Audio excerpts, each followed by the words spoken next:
¡Éxtasis! ¡Uy, ya se me ha pegado y la acabo de escuchar! ¿Estoy flipando? Esto... Guitarrita española, por favor. Qué buenísima, qué buenísima. Pegadizo. Necesito tenerla muy de fondo mucho tiempo y... Literal, cuando dijeron que había mucho nivel, es que realmente lo había.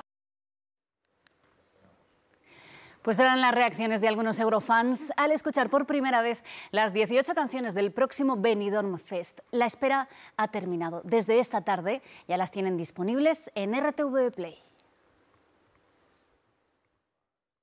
Había tanta expectación. Vamos a escuchar la canción, estoy muy nerviosa. Que a muchos eurofans les ha costado controlar los nervios antes de escuchar las 18 canciones que resuelven esta pregunta. Tiemblo. Me muero de ganas de saber qué nos traen. ¿A qué suena el Benidorm Fest 2023? Le voy a dar al play. ¿Suena al neofolclore de Carmento o al rock de Megara? ¿Suena a trap? ¡Qué buena! ¿A flamenco? Qué fuerte de Loca Paloma. ¿Y a más flamenco? Flamenco que pese al título suena a pop, un género que también trae Fem, Meller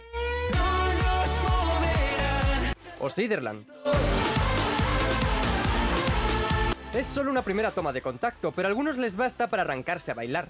¿Perdona?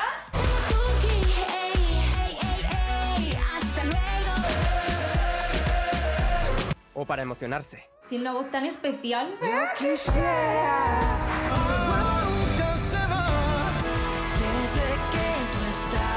Alfred es una maravilla. Para gustos los colores, y ya ven, aquí hay muchos. Una segunda edición que suena sobre todo a variedad de estilos. Arde.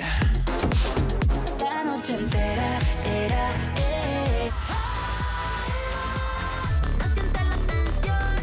Pues a esto suena el próximo Benidorm Fest. Oye, me he quedado con ganas de más. Madre mía, qué guay todas. Ya veremos, mejor dicho, ya escucharemos a qué suena Eurovisión.